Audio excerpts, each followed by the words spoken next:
going on, guys? This is NeoAuto, and today we're going to be talking about the new Camaro ZL1 1LE. Now, this car was just announced this past Friday at the Daytona International Speedway, but it's got a lot of people scratching their heads. Where's the Z28 that everybody was talking about? And why wasn't the 1LE package announced sooner? Well, you've come to the right place. In this video, I'm going to shed some light on the new ZL1 1LE, and hopefully at the end of this video, you'll have a better understanding of what's going on. So without further ado, let's get started.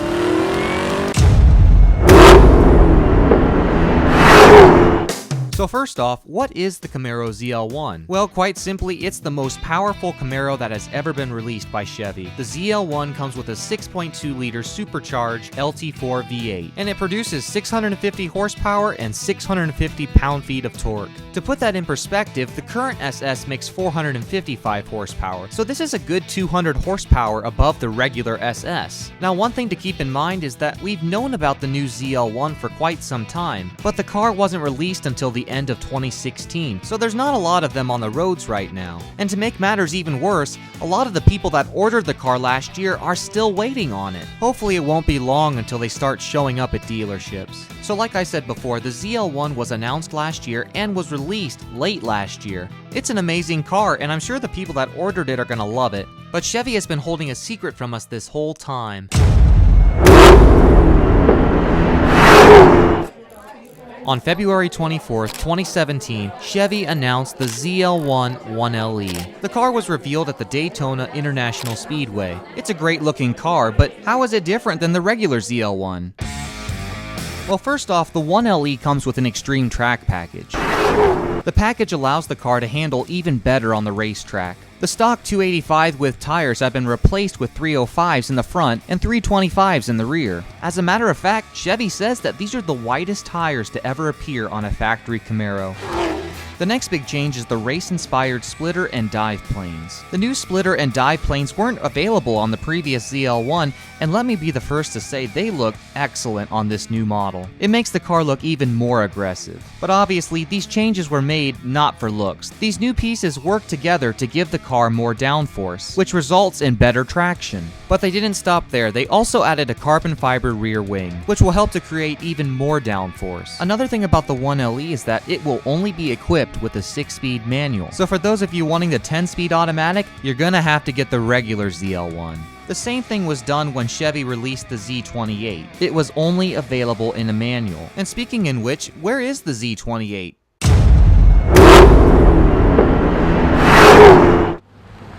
Over the past year, there's been several videos uploaded of the supposed Z28 Camaro. There were shots of it on the streets, the racetrack, and even a video of it crashing. And they say Mustang owners are bad drivers. Well, after last Friday's announcement, it's pretty clear that this was never a Z28. This car was simply the ZL1 1LE in camouflage. So you may be wondering, why doesn't Chevy just call this car the Z28?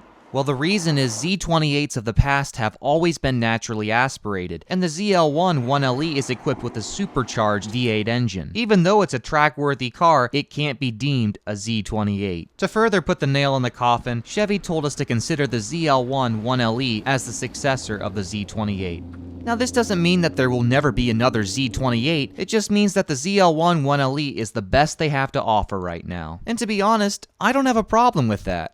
Although I'm usually more impressed with a naturally aspirated car, I'm even more impressed that we have a Camaro with a supercharged V8 that can handle incredibly well on the track. Although pricing for the 1LE package hasn't been announced yet, people are guessing it's going to be around 10 grand. That would put the ZL1 1LE around $70,000 to $80,000. Now, will that be worth it to people? I would say so. I mean, if you're gonna spend that much money on a sports car, you'd be better off to spend the extra 10 grand, because every time you run into another car enthusiast, they're gonna say, "Is it the 1LE?" And you're gonna say, "No." Now, I'm not putting down the ZL1. I'm just saying, if I was in the position to buy one of these cars, I would want to get the ZL1 1LE. Not only is there an improvement in the looks, it's also faster than the regular ZL1. After being tested at GM's proving grounds, the ZL1 1LE was a whole 3 seconds faster than the regular ZL1. That may not sound like a lot, but believe me, it's a big difference. Now, in the defense of the regular ZL1, there's nothing stopping owners from making changes to it to make it more track-worthy like the 1LE.